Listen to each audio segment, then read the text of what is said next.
এই my jelly পিচ্ছিল কারক হিসেবে কোন ধরনের নারী বা পুরুষরা ব্যবহার করতে পারবে, কখন এবং কিভাবে ব্যবহার করবে, এটা ব্যবহার করার সময় এর কোনো পার্শ্ব প্রতিক্রিয়া হয় কিনা, দীর্ঘদিন এই জেলটি ব্যবহার করলে কোনো ক্ষতির সম্ভাবনা থাকে কিনা এবং এই জেলটি কোথায় পাওয়া যায় ইত্যাদি বিষয়ে বিস্তারিত তথ্য জানাবো আজকের ভিডিওতে। তো চলুন কথা না বাড়িয়ে ভিডিওটি শুরু করা যাক। আর হ্যাঁ, গুরুত্বপূর্ণ ওষুধের পরিচিতি এবং স্বাস্থ্য বিষয়ক বিভিন্ন তথ্য পেতে চ্যানেলটি সাবস্ক্রাইব করে রাখুন। মাই জেলি হচ্ছে একটা পার্সোনাল লুব্রিকেন্ট। এই মাই জেলি লুব্রিকেন্ট আকারে বাজারে নিয়ে এসেছে Sharif pharmaceutical limited. Clear, non greasy এবং ওয়াটার সলিউবল এই মাই জেলি লুব্রিকেন্টের প্রতি গ্রামে রয়েছে গ্লিসারল ভিপি 11.25%। মাই জেলিতে থাকা গ্লিসারল একটা সাধারণ পলিওল যৌগ। আপনি হয়তো জেনে থাকবেন এই গ্লিসারল উপাদানটা মেডিকেলের ক্ষেত্রে, ফার্মাসিউটিক্যালের ক্ষেত্রে এবং ব্যক্তিগত পরিচর্যার উপাদান হিসেবে উন্নত দেশগুলোতে ব্যাপকভাবে ব্যবহার হয়ে থাকে এবং ধীরে ধীরে বাংলাদেশেও এখন এর ব্যবহার যথেষ্টভাবে লক্ষ্য করা যাচ্ছে। বিশেষ করে যৌন মিলনের সময় যেসব নারীরা অস্বস্তিকর বোধ করে থাকেন, মিলনের ক্ষেত্রে বিশেষ অঙ্গের ঘর্ষণের ফলে ব্যথা অনুভব করেন, সেই সব মহিলা এবং তার পার্টনার পুরুষ ওই মুহূর্তে তার বিশেষ অঙ্গের পিচ্ছিলতা বাড়াতে তাদের বিশেষ অঙ্গে এই মাই জেলি লুব্রিকেন্টটি ব্যবহার করতে পারেন। মেনোপজ পরবর্তী অধিকাংশ মহিলাদের ক্ষেত্রে বিশেষ অঙ্গে পর্যাপ্ত পিচ্ছিলতার অভাব দেখা যায়। তাছাড়া কিছু কিছু নারীদের এমনিতেও পিচ্ছিল কারক কম নিঃসরণ হয় যৌন মিলনের সময়। তাদের ক্ষেত্রে নারী পুরুষ উভয়েই এই মাই জেলি পার্সোনাল লুব্রিকেন্টটি ব্যবহার করতে পারেন। এটি ব্যবহারে পর্যাপ্ত পিচ্ছিলতা দেয়, ফলে ব্যথা মুক্ত এবং স্বস্তিকর মিলনের আনন্দ পাওয়া যায়।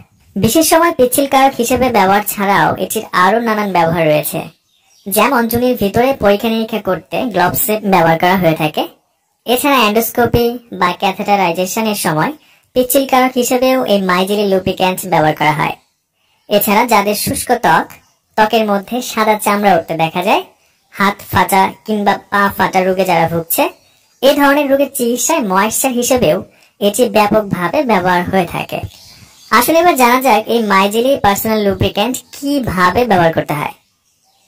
পিচ্ছিল কারক হিসেবে প্রয়োজন মতো জেল হাতে নিয়ে মিলনের ঠিক পূর্বে নারীর বিশেষ অঙ্গে এবং পুরুষের বিশেষ অঙ্গে ব্যবহার করতে হবে। আর যারা মিলনের সময় কন্ডোম ব্যবহার করেন তারাও চাইলে কন্ডোমের উপরে এই মাই জেলি লুব্রিকেন্টটি ব্যবহার করতে পারেন। মাই জেলি পার্সোনাল লুব্রিকেন্টের বাজে কোনো গন্ধ নেই। এটি একটি মিষ্টি স্বাদযুক্ত পিচ্ছিল তরল পদার্থ যা অত্যন্ত নিরাপদ। গ্লিসারল খুবই সুসহনীয়, তবে পুরো জায়গায় এবং ক্ষত স্থানে এটা ব্যবহার থেকে বিরত থাকতে হবে। সেই সাথে গ্লিসারল অথবা এর কোনো উপাদানের প্রতি অ্যালার্জিক রিয়াকশনের পূর্ব কোনো অভিজ্ঞতা থাকলে এটা ব্যবহার করা যাবে না। ময়েশ্চার হিসেবে শুষ্ক ত্বকের চিকিৎসায়ও আক্রান্ত স্থানে প্রয়োজন মতো এই জেলটি ব্যবহার করতে পারেন, তবে এটা ব্যবহারে একটু সতর্ক থাকতে হবে যেন চোখের সংস্পর্শে না আসে, কারণ গ্লিসারল শুধুমাত্র বাহ্যিক ব্যবহার হয়ে থাকে। জেলটি আপনার কাছের যে কোনো ফার্মেসিতেই পাবেন। কেনার পরে এটা সরাসরি সূর্যের আলো থেকে দূরে এবং আর্দ্রতা থেকে দূরে রাখবেন। সম্ভব হলে 30 ডিগ্রি সেন্টিগ্রেড তাপমাত্রার নিচে সংরক্ষণ করবেন এবং শিশুদের নাগালের বাইরে রাখবেন।